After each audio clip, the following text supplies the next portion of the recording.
Hello, everybody, and welcome to this month's underscore. Today, we're going to be talking about trends and predictions for 2025. We might also have a spicy little debate ahead of us, but we'll see. So, welcome.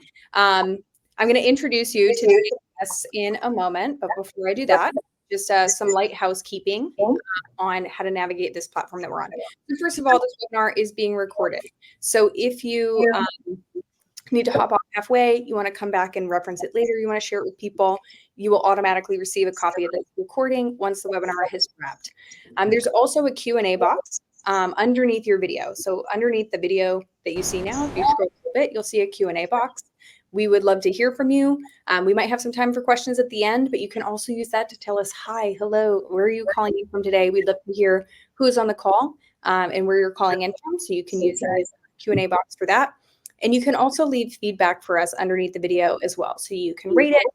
As you all know, as educators, so important that we get feedback on our content. And we want to get that feedback here at Intellum as well.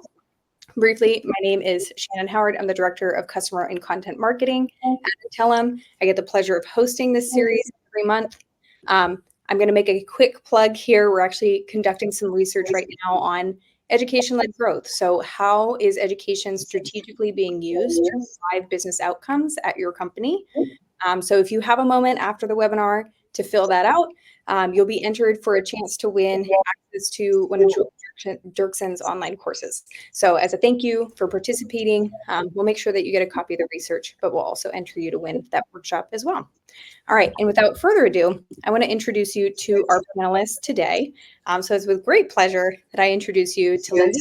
You want to give us a little wave, Lindsay? Awesome. Dolce. Hello.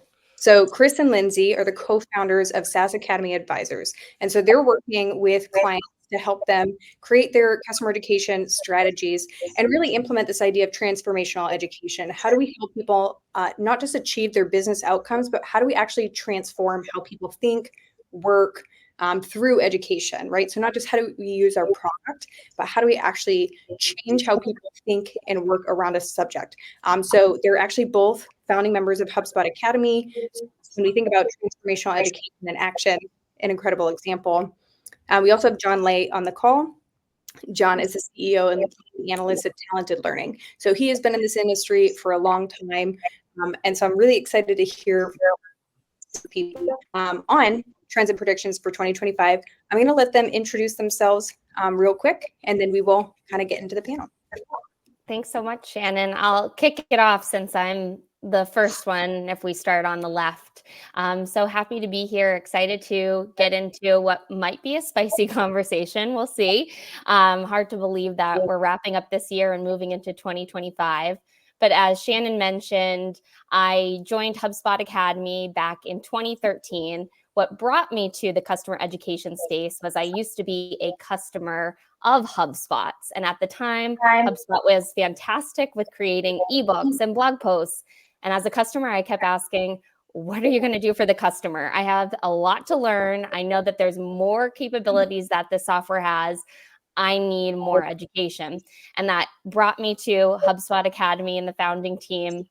And there for around 8 years, I worked on developing our processes, developing certification programs, and building out a scalable process that could reach a global audience.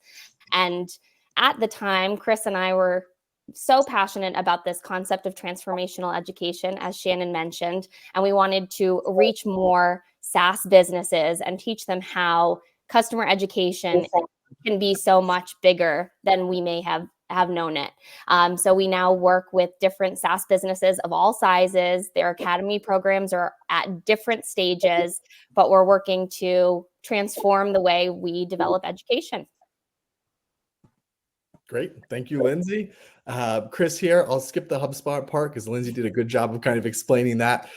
We both left HubSpot in 2020. We decided to explore how we could help other businesses implement a SaaS academy similar to HubSpot's. And I think the biggest thing we've learned over the last 4 years is that every business's operational culture very much dictates the strategy and how to find success using educational content for the business goals and to reach that transformation. So it's been an amazing journey over the last 4 years, and I'm excited to be here today because so much of what we're doing now in 2024, we saw the seeds starting to grow in 2022. So this conversation, especially John, with you here as well, with all of your experience and knowledge, I think it'll be exciting to explore some of these things that we're going to see sprouting in 2025 and really pay dividends 2 or 3 years down the road. So Shannon, thanks for having us.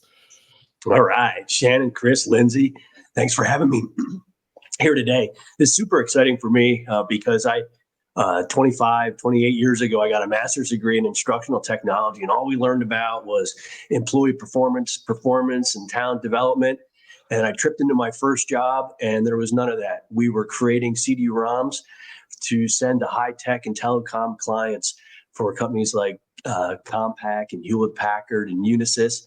And so we were doing the very first customer education, even before people were putting stuff online on the internet. And so I've been square in the middle of the space ever since then, but with a real focus on the learning technology.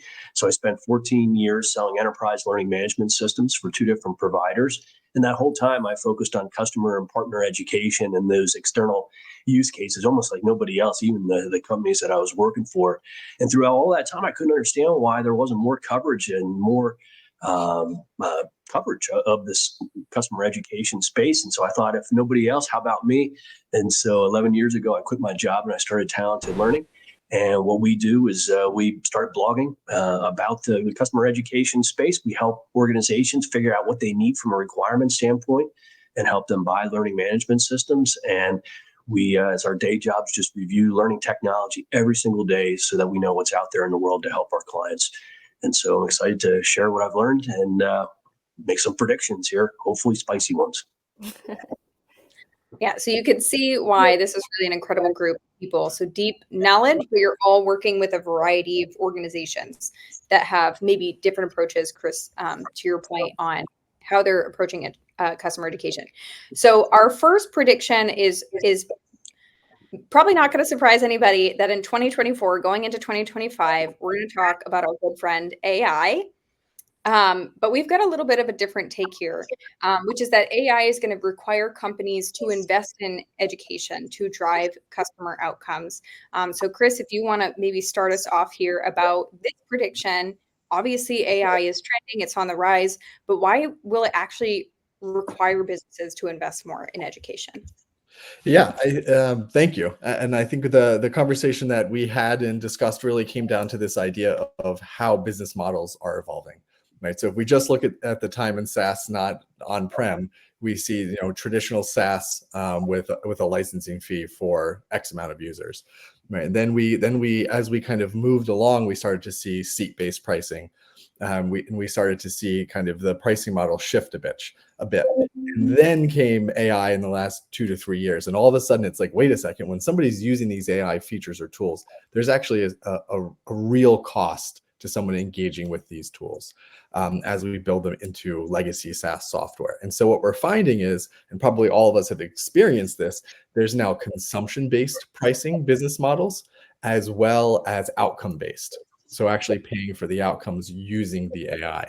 And so this is a big area where I think a lot of the innovation we see in customer education is going to come from, right? Because if somebody's using a tool and paying for it on a usage base, or on a consumption base, or even on an outcome base, and they're not reaching those outcomes, you're not guaranteed 9 more months of that contract that you signed. It's credits, it's paid almost in real time. And so how these native AI SaaS businesses, as well as legacy businesses who are building AI into their platforms, it's going to be more and more important to ensure the customers are seeing that value every day, every usage point along the time that they're working or paying for the software or solution. And from a technology standpoint, covering the learning management system and learning technology providers, what's interesting is this shift has just started to happen, but is happening more slowly than I think the pure AI businesses that are out there. Started right off with this consumption model. of the new technologies that are out there. But learning system providers now are thinking, okay, let's see if we can absorb this into our costs for now. But the very first ones are realizing, wait a minute, if you're actually using this and you're getting your value out of this, and that could be measurable to outcomes, then maybe we should start charging based on how much you're using it. And so we're just starting to see the first of that in our industry. And so that's why I think this prediction is valid, is a lot of other industries are already there, and our particular industry isn't there yet. But we're really close, because the best of customer education is all about outcomes anyway. Very few customer education organizations brag about how many courses they launched or what people scored on the test. They really brag about how they're moving the business needle, what those outcomes are, whether that's reduction in customer support calls or increase in customer satisfaction or decrease in the time in the sales cycle. But all those are real outcome things that customer education professionals measure now. So I think these two worlds will come together. Yeah, absolutely. I think with all of this, this is good news for us as customer education professionals, right?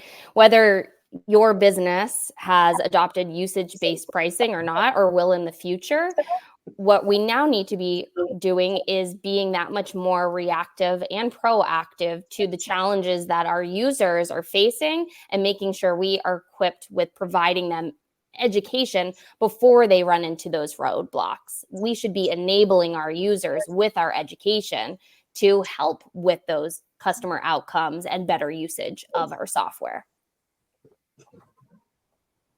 This one was, when we were talking, exciting for me, right? Because it does herald good news for customer education. I think a big fear is that AI will come to replace our jobs.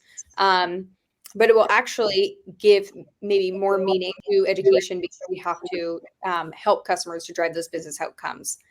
And it also, right, so like keeping in the vein of AI, we talked about AI will fundamentally shift our work to more strategic activities.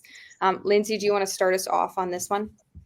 Yeah, I mean, there's also a positive spin on it as well, because now we may not feel, as customer education professionals, we may not have to feel as bogged down on making sure all of our education is up to date, because AI tools give us the ability to flag when something's out of date, to update it for us, to even then deploy that out into all the formats that it's available. So we can now shift as customer education professionals, less being bogged down in the details, keeping our education up to date, and more so focusing more on these strategic activities where we can develop education that's more personalized, right? That we can make sure that we're developing education to reach our users where they are and when they want it. It's going to feel like education now for software and for users. Education is now reaching them when they want it and how they want it. So one of the reasons I have a master's in instructional technology is because my undergraduate degree was in business economics, which I don't know about today, but 30 years ago would qualify you for almost nothing. But one of the things that I do remember is the concept of technical unemployment. And what that means is, as there is new technical innovations over time, there's always going to be a part of the population that gets negatively impacted by that. And so whether that was the internal combustion engine or robotics on the assembly line, or even e-learning in terms of instructor-led training, there was always an audience that won or lost on that. And I don't think AI is going to be any different. One of the things I think is curious is I talk to all these vendors, everybody is very ginger about saying that there's going to be this technical unemployment or people that are going to lose their jobs. But they are, I think. That's my prediction, is that they are. And so when I look at this prediction too, the ones that won't are the ones that realize that it's a tool and they have to get strategic in a hurry and be able to use that tool and convert themselves from just being a foot soldier to somebody that can think strategically. So if you're listening on this call today, if you're thinking I can probably hold off, or AI is kind of dumb, or I don't like the illusions or hallucinations or things like that, my advice is strategically embrace it right now, because those that do are going to find themselves on that strategic side of the fence, and those that don't are going to have to find something else to do. Yeah, I like how you frame that, and I think Yeah. we're already starting to see it a little bit. And when you read and hear how these native AI SaaS businesses are talking, right, they're not just talking about a part of your job is going to be different. They're talking about each of the key functions, whether it's marketing, sales, customer service, customer support.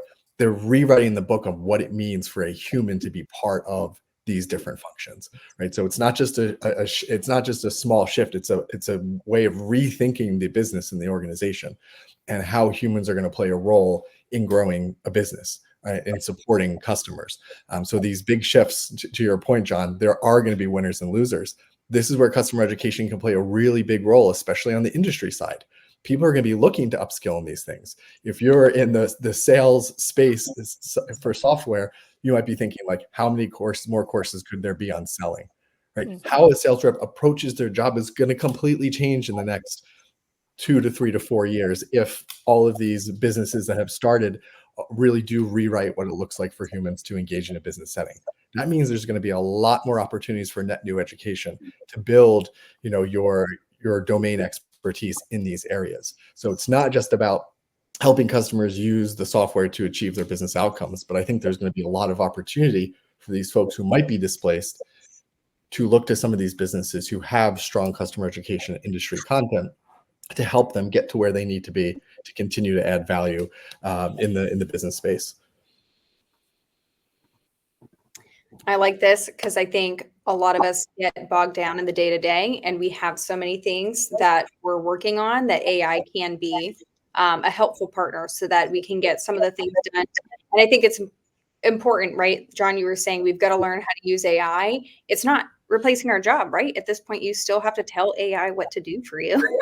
And you still need to fact check it. You still need to look at it. So not replacing our jobs, but it is going to fundamentally change our work and what we work on. All right.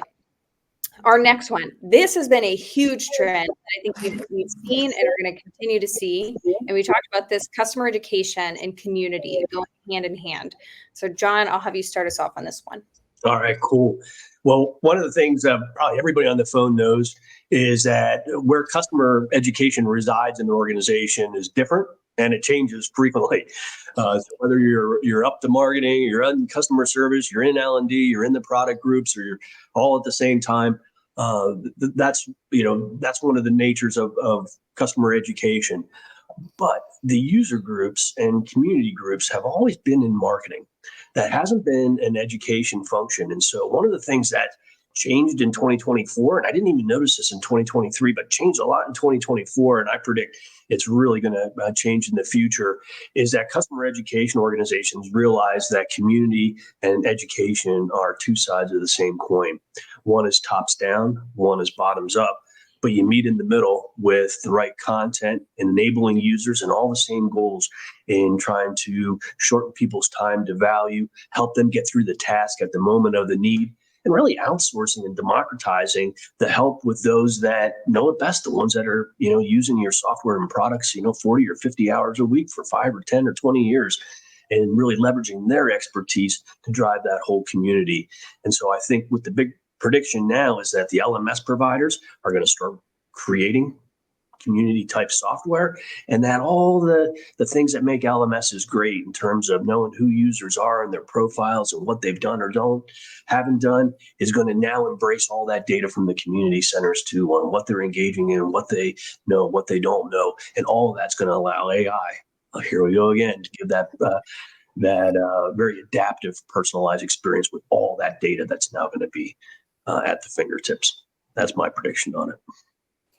Yeah, definitely. And AI will continue to come up, but I think removing the tech piece of this, even like the beauty behind community education is this peer-to-peer learning as well, right? Some things that we miss so much, even being in a workspace and working remotely, but the capabilities and opportunities to learn from each other. And I think a lot of classic customer education programs often were centralizing all of the education that maybe they knew in the business, that their employees knew, and then sending that out and distributing it out. And what we're seeing now is with community-led education, and this peer-to-peer learning, we're able to even help level up this transformational education because we're learning from our users, we're learning from our peers, we're learning from our community, and able to develop that much more and better education. And it feels much more of a natural learning experience as well. But to your point, John, I think that's where we need to see this go hand in hand more. We're not looking to have a community live over here where we have threaded forums and conversations, and we have our LMS over here. We need to have these things come together. Yeah, and I think something that really points to why we all see this moving forward and becoming more prevalent has to do with just the maturity of all of these different segments or sectors of the SaaS space. 5 years ago, the idea of, I don't know, maybe sales intelligence was newer, right? So when folks were learning, it's like, well, who do we learn from? From the business who figured this out and built a methodology and an approach and built software around it. And then to John's point, people adopted it and they're using it 30, 40 hours a week or a month for 5 years. And now all of a sudden, the collective knowledge of the community is actually greater than the knowledge internally of these businesses. So there's still the structure, the framework, how these businesses built the software. They'll probably find important to teach through maybe more traditional customer education, but the new use cases, the learnings, all of these different things that the industry is figuring out, the community is figuring out, to just ignore that or segment that away is going to be a loss. There's how do you bring those things in and out? How do you think of all of the opportunities to educate your customers as the center of excellence? So I think we're all on the same page here. We expect to see more of this from the LMSs. We expect to see this from education teams. And John, I love how you painted that picture of like the coming together and merging and saying, this isn't just a marketing function. This is an education function. And the more we can bring these different educational aspects together, the better. So I very much look forward to how this grows in 2025 and beyond. A curious, just to add on real quick, a curious point that I've noticed is whenever an LMS vendor hires one of their clients, they make a big deal about it. They're like, "This has been one of our clients. They're doing this. They were doing," and they make a big deal about it to me. And the reason they make a big deal is because of what we were just talking about. They've been using it for 5, 10 years. They know more than the people that are building it in a lot of cases. And so that just points to the importance of the community aspect in education, I think. Absolutely. I think what we're seeing also is a lot of these businesses that only started their customer education programs like a year or two, we're seeing those programs accelerate and go that much faster through that community lever. Even Figma's Learning Hub, for instance, they present these different design challenges to the community to help solve, to then better teach out these concepts. So this is a huge opportunity for these customer education programs to grow that much more rapidly and scale through the community. Mm-hmm. Which I think goes a little bit to, Helene had a question here. What are some examples of how community and education are working well together? So you just mentioned the Figma Learning Hub. And how can we get a better picture of what this means with examples? And I know I've been thinking top of mind for me has been Atlassian, because next month I'm hosting a webinar with Andrew DeBell from Atlassian on specifically social learning and how they're leveraging their community as part of learning. And so their community and education teams are all one team. And I think I've been seeing that more just in my LinkedIn feed and conversations with people, more of that merging. Our next prediction here is a little bit more, maybe it's not a prediction so much as a conversation that we may not all agree on, is this idea of community-led education. So we, humans were social creatures, and so we do learn best with and around other people, whether that's current customers sharing their hot tips of how to use the platform, or it's just bouncing ideas around or asking about those edge cases that someone else might have an idea about. But how do we do this well, right? Is community-led education democratization? It's making education accessible to everyone. It's helping us to scale, or is it opening up a can of worms? Is it creating some chaos? And then Lindsay, maybe I'll have you start off for this one. Yeah, because I don't necessarily have I find myself constantly in the middle. And that's why this is a discussion, right? I'm curious to hear what John and Chris think on this as well. But I go back and forth with it. A lot of times I think of it as a bit of chaos because at times within a community, we see that those that are being labeled as the experts, for instance, are the ones that are just really loud and really opinionated. And so I think oftentimes we often see an overload of information as well. And some things may not actually be accurate, or they might be so opinion based that it's actually tainting the entire experience and what's trying to be educated. I really see at times community being like that double-edged sword of, yes, it's getting to empower, but it's also a space that's creating at times a lot of chaos. I think there's ways that we can tackle the chaos, right? We can appropriately moderate that. I mean, even using AI tools, we can better moderate that. We can better structure it so we make sure that it is a part of the learning experience. But I have found personally, as of late, like it's a little bit of chaos, to be honest.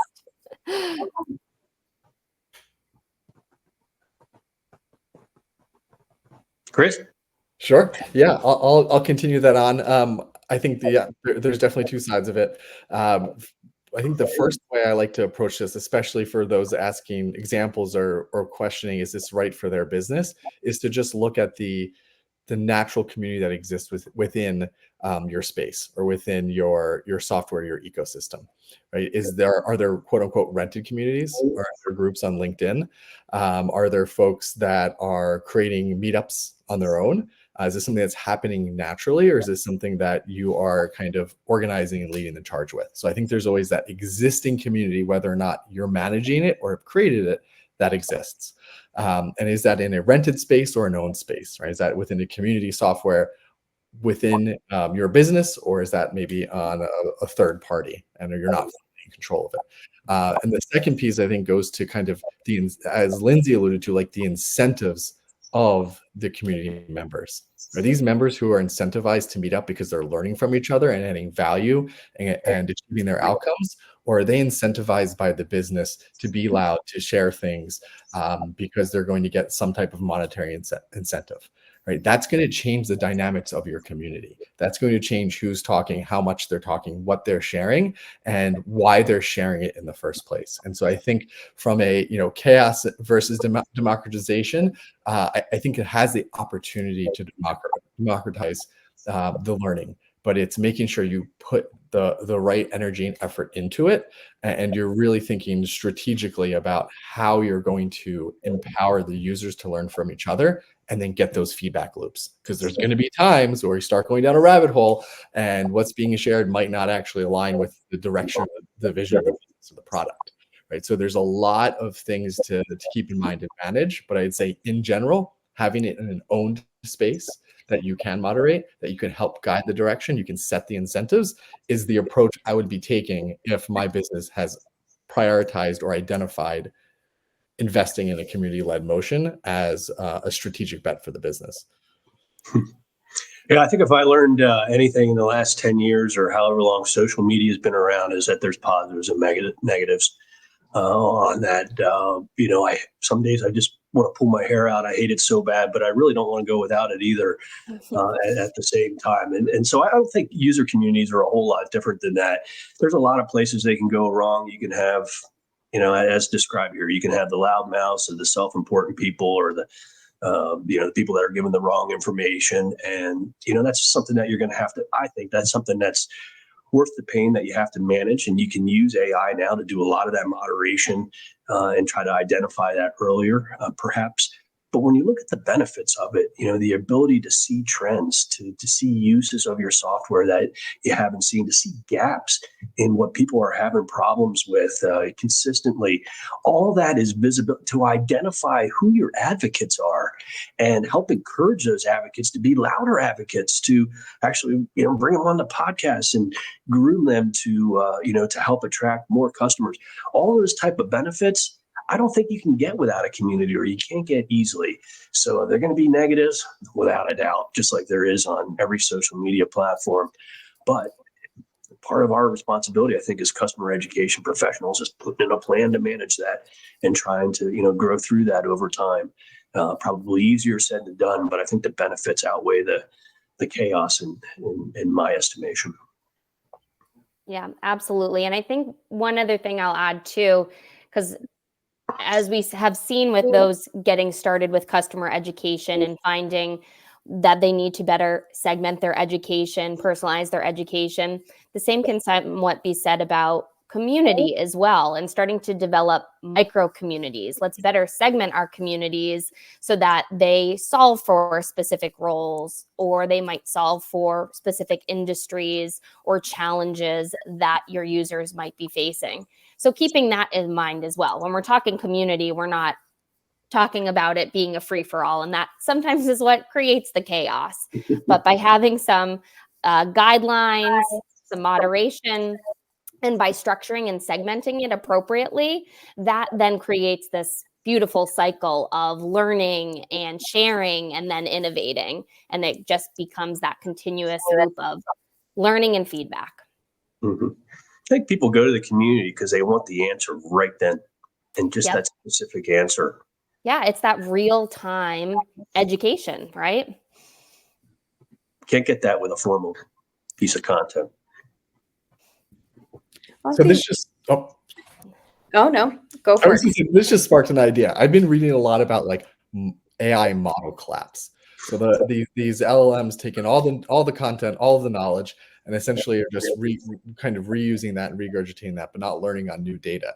And it got me thinking, as businesses start developing their own models, have their own proprietary knowledge, how important could this community-led, these conversations, these community data points that you mentioned, John, be for a business to kind of get a competitive advantage? Right? The more lively those communities are, the more things that are being learned, the more trends, the more best, all these things that are working.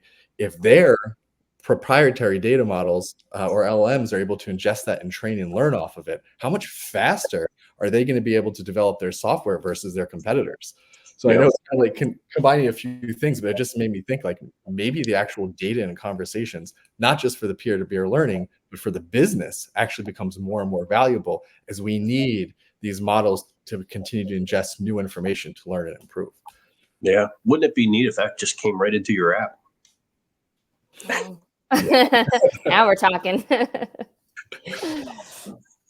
I think that's where even having in your community the ability to upvote or downvote responses, right? The same as you would in a Reddit thread of based on the quality of response, right? Because I'm hearing, okay, yes, for sure, we can get some awesome insights from our community. And you can also get some stuff where you're like, time out, don't do that. And so, upvoting, downvoting, moderation, just those community best practices or just general community things can help us to kind of set some parameters, right? Where, community can help us to surface new ideas, to innovate, to develop new content. And it can help us to scale too. Like that's something that is so cool about what Atlassian is doing with these community-led sessions, where they're letting people in their community actually do instructor-led training or virtual instructor-led training, people who are just deeply masterful in the product. So there we go, folks. Community, definitely, but what it looks like might depend, on your business. But I think what I'm hearing, like with AI and with community, is being thoughtful and strategic about how you approach it. All right. Our next one, potentially another hot topic, who knows? But we'll talk about like a seamless experience, gaining in popularity. So we've talked about this idea that people want these like branded, customizable experiences, that more and more people don't want another destination, right? Like we're actually trying to create this seamless user journey between our product, our learning management system, our help center, all these different places that customers go to. So John, I'll let you start us off on this one. Mm-hmm. I think customer education has got to be one of the easier fields to, get your arms around. If you're a nuclear scientist or a rocket scientist, your average person isn't going to, connect to that. But everybody here on this call has their own software. Everybody on this call has software that's been rolled out by somebody else that bought it, and that you have to use it, and that you're stuck with using it. And so that frustration, that ability to not get over the hump, the ability to struggle with that learning curve, is the bane of every software user's existence. And so what are your options to solve that? Well, you can train somebody up front. That's great, except they forget it right away. Or you can train them at the point of need. And so that's great. Now I'm inside a HubSpot. I have this point of need. How do I make this trigger work in the workflow? Okay, now let me go out of here, go into HubSpot Academy. Let me go research this, find the right piece of content. That's all well and great. Or it could just come right up when I need it. And I wouldn't even have to ask for it. What if the training just comes right when I'm in the app and I never have to go to the LMS? That's gaining popularity. And I almost think that in a few years, there's not going to be this user academy for each one of these softwares because software providers. I really think that the education and the ability needs to get right to the fingertips, right to the person where they need it in any software application that they're using. And I see the trend heading that way more than standalone universities. Yeah, I couldn't agree more, John. I think with what you're describing, I mean, a few years ago, that sounded like a dream, and now that's our reality. And not even just the reality with this seamless learning. It's not in 2025, it's not optional. Like, this is the expectation. This is the expectation that our users have. Like, that's why customer education exists. It's to empower and enable these users. We're not trying to remove them from what they're trying to do. This is their software that they're paying for. So we need to use education in a way that has developed a seamless learning experience so they can go on with their day-to-day and not having to block off time to spend the next week learning. It's all a part of their process. And so this, again, it needs to be the expectation going into 2025. And we're definitely seeing that happen. Many more are adopting it, but it's not so much that we're not telling you to do this. Your users are asking for this, right? Your users are telling you this is what they need. Yeah, we're seeing it today, right? That's the reality of the situation. We all, I think, all expect to see it more in the future. One thing I would say that I still think will exist is more of this kind of like long form learning experience. I think it needs to, people are saying we want it to be seamless. We don't want to have to go to another domain. But there are times when what is being learned is complex enough that a doing while learning function isn't going to be enough to solve the problem, right? So if you're learning as you go, you might end up going down a rabbit hole and get to a place where you have to take a step back. And I think that's more with technical learning or training, right? When it comes to maybe building a software product, right? And what can you learn today, and how do you end up building a code base, let's say, that is not efficient, that is more expensive, that ends up you have to rewrite it 5 times because each time you're learning, you're adding a new feature to it or a new piece of code, and it ends up breaking everything. So that's like a code example, but I think that exists too if, the difference between somebody using a software as an end user versus someone being an admin or an architect. I think there will be times when you need to sit down and understand a series of concepts to be able to design something that works. But that's just one piece of it, right? So many folks, to John's point, are the end user. Hey, you have to use this software. Being in the software, having the education or the content served up to you right then and there, ideally without having to ask, is definitely, I think, what we're going to see become the standard and the expectation, to Lindsay's point, moving forward. Mm-hmm. Right. And Yeah, I think, go ahead. I think Lindsay hit it right on the head that, you couldn't envision this stuff a few years ago. And the reason you couldn't envision it is because technically it just wasn't possible. But technically it is possible now. It's not that big a deal to have APIs, monitor this stuff and pump data back and forth. And so there's been a lot of advances in that, especially in learning technology. I'm sure in all software technologies, but now you can do it. So it's time to get on it. Yep, exactly. I think that's the beauty of all of this is with these types of advancements, we're now capable of creating the learning experiences that are going to be intuitive and align with their journey. We're not creating their journey, they're taking their journey, and we're able to embed learning in there. And then to Chris's point too, these users are going to be having different journeys and needs for education. So it's that much more exciting and empowering for us as customer education professionals that, yes, we need to now develop education that can be strategically deployed in all of these new and different spaces. And John, I have a question for you. Maybe it's another prediction. As we're talking about this being technically possible now, right, to use the APIs to pass information back and forth, I'm curious to know, who are you seeing implement this at a business? Are customer education professionals becoming more technically savvy? Are they working with their in-house teams to do that? Are they working with partners to actually build the APIs and infrastructures? How do you see these teams who aren't currently doing this, who say, yes, we want to do this? How do you see them getting there? Is that leveling up in the customer education side, working with their internal ops teams? I really think it's all of the above. It's all on the journey of maturity inside of customer education. At first it's just great to get one course up, to get something up and go from there.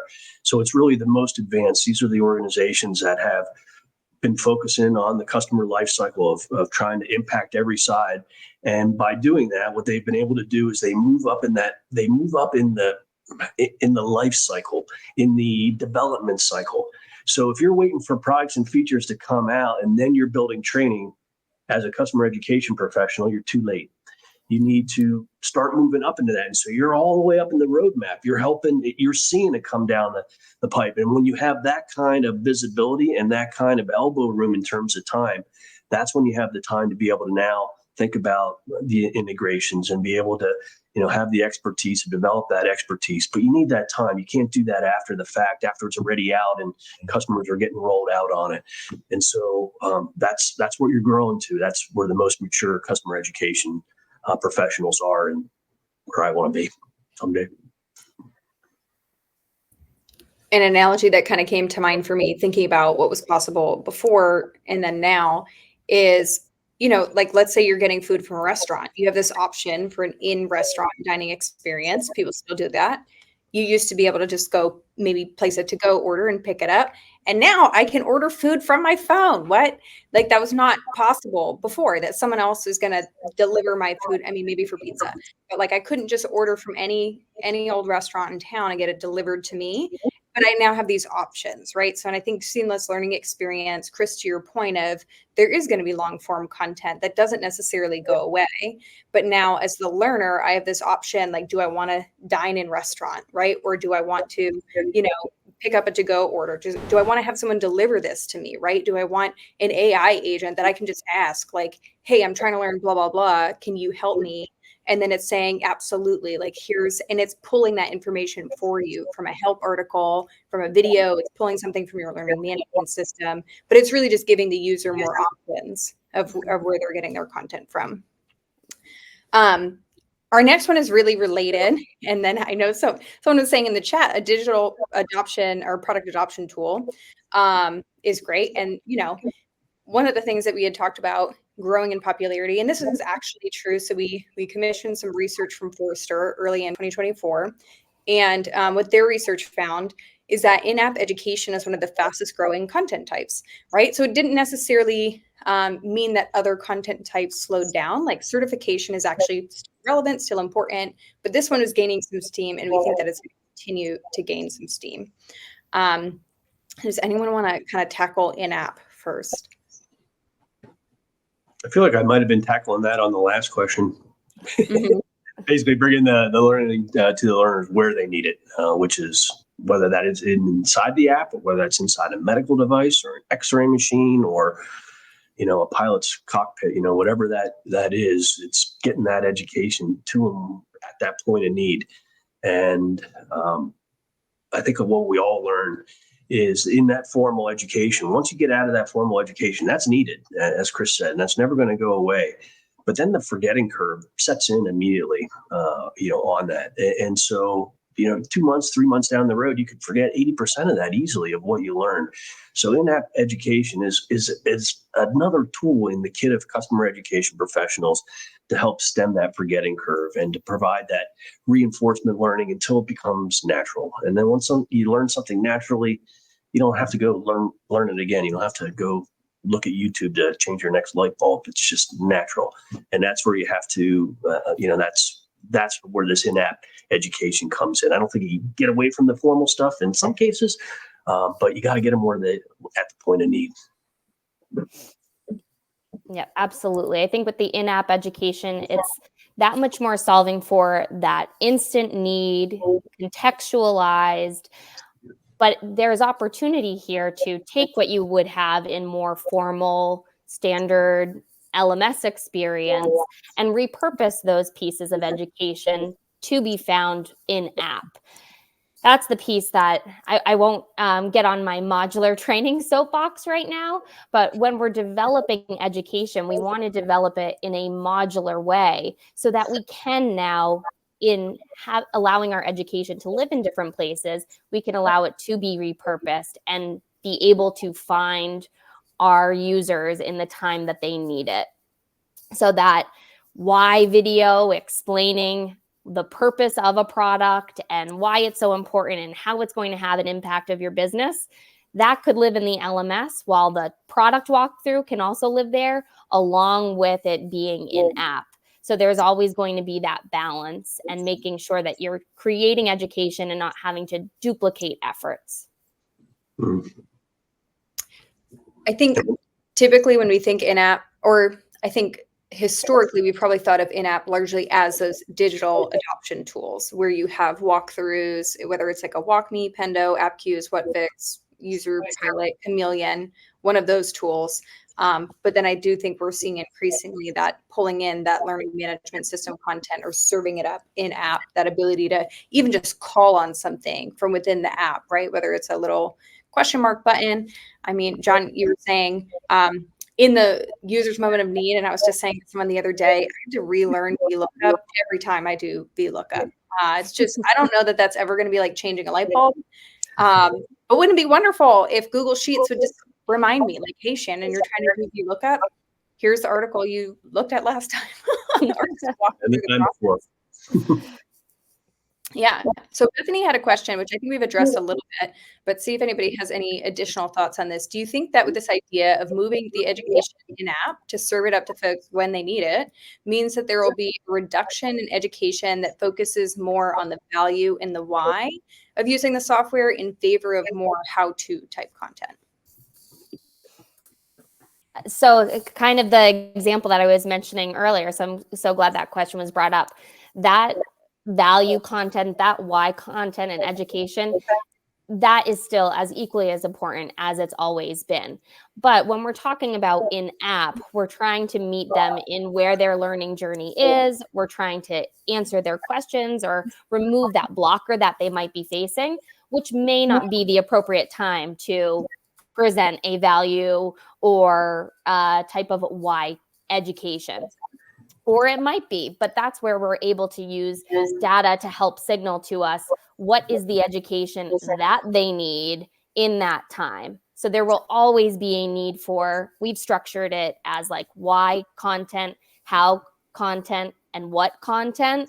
There is always going to be a need for those different solutions. We just need to find the right place to present them at the right time. Mm-hmm. I think historically, one of the challenges was even if you displayed that content in there, it wasn't trackable. So you didn't know who was actually consuming it or how. But if you know that data, which you do now with the APIs, and that gets back to your data bit, back to your LMS, back to your analytics, then you actually have the data to see, what people are using and how. And then you have the answer to that question. Is it more of the, what is that mix that needs to go? I think all of these things are coming, that we haven't had this kind of data at our fingertips to even make these decisions before, but now we do, and now we can, and that's going to change that mix of content, just like that question. Right.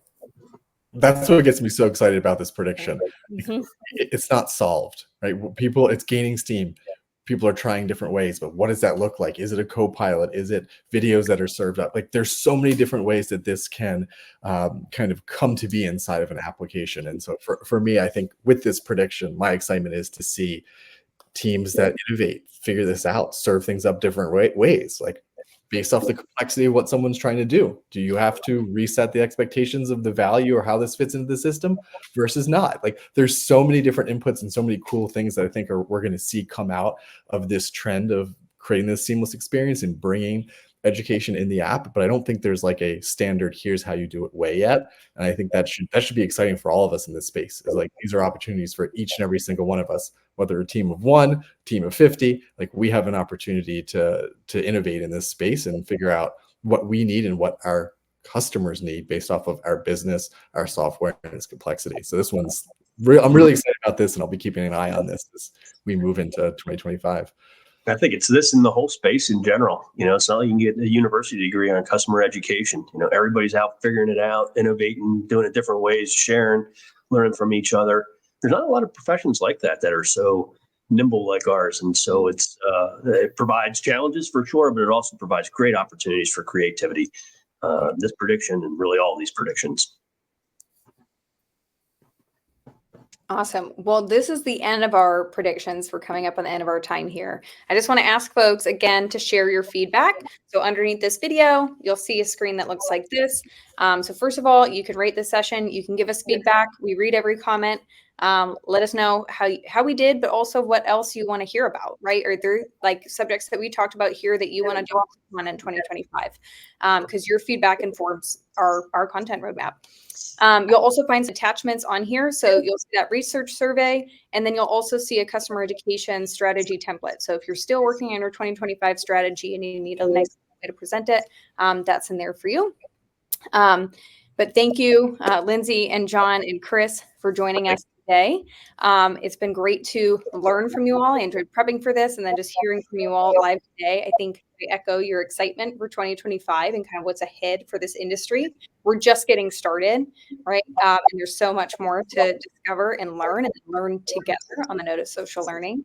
I appreciate you all coming to share today. I appreciate everybody being on the call today. Before we wrap up, I also just want to let you know Thursday, January 16th, mentioned it earlier, but we're going to be talking about rethinking social learning last year. So if you wanted those examples of what does social learning look like in different environments, we're going to be walking through some of the experiments that we've done with community-led education and social learning in general. But again, thank you everybody for your time today. Thank you. It's been great. Thank you. Great day, everyone. Thank you. Yeah. See y'all next month. Bye. Bye.